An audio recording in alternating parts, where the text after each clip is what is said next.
guys, good morning. Good morning, Tuldok. So it's Sunday. It's Sunday. Say good morning to Tuldok. Good morning. So ngayon, since Sunday, we're gonna be talking about psychology in trading. Alam ba kung bakit madalas nauubos yung account mo?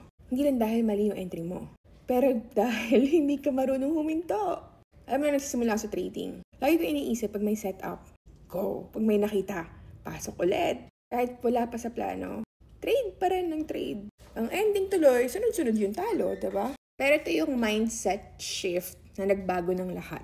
Trading is not about how many trades you take. It is about how many good trades you waited for. Kasi kapag naintindihan mo na hindi mo kailangan kumita araw-araw, just for the sake na maging profitable ka, mas magiging disiplinado ka eh. Ngayon kapag wala sa trading plan, kahit gaano kaganda tignan yung mga greens, positive, basta wala sa trading plan, pass ka na dapat. Kaya hindi nagmamatter kahit konti yung trades mo as long as quality yung trades. Like ako, napanood ko madalas ako. Lagi ko sinusundan si Tori Trades. I'm not sure kung kilala niyo siya, pero pwede niyo siya panoorin sa YouTube, sa Instagram, and minsan, ang mga trades na lang sa buong taon to ang trades niya lang mga 14, 10.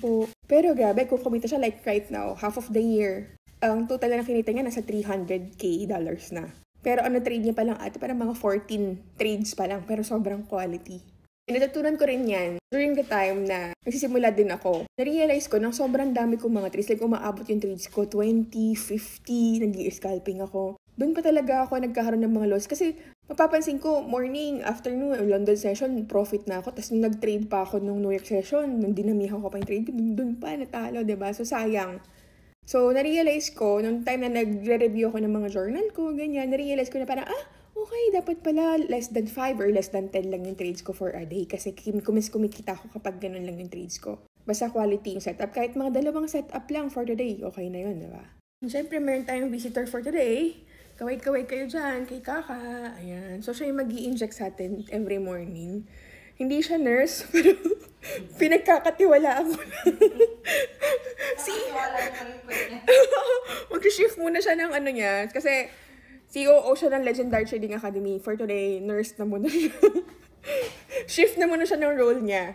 Ayan. Isa pa yan si Kaka. Sobrang disiplinado sa pagtitrade niyan. Basta pag hindi pasok sa mga trading rules niya, which is MA200 lang naman yung rules niya. Sobrang simple lang talaga ng strategy niya. So, pag walang nag-touch sa MA200, wala talaga siya trade. So, minsan nag-i-scalp siya kapag US30. Pero yun, discipline talaga. Hindi naman kailangan may trade everyday, diba? So, kung isa ka sa mga lagi naiipit dahil nag-overtrade, siguro it's time to switch your mindset. Just trade less and earn more. Kung tapos ka na or okay ka na dun sa naging profit mo for today, pasok naman na dun sa trading plan mo na, kung ano trading plan mo, gusto mo na kumita ng, say for example, $20 per day. Pag kumita ka ng $20 per day, or for that specific day, tama na, stop ka na. So, ayun, ikaw, ano ba yung pinaka-biggest lesson mo sa trading? Type down mo na lang dyan sa comment section. So, for now, mag-gym na muna kami. Kaka. Ayan. So, ayun lang guys, and have a blessed Sunday, everyone. Don't forget na mag-church, okay? Ngayon, nag-explore ako ng mga iba't ibang church kasi naghanap ako ng malapit. Nandito kasi ako sa Makati ngayon. Last time, nag-church ako sa Fort Bonifacio. Ngayon, tignan ko naman sa U-Belt siguro. Hey guys, good morning! Good morning! Good morning!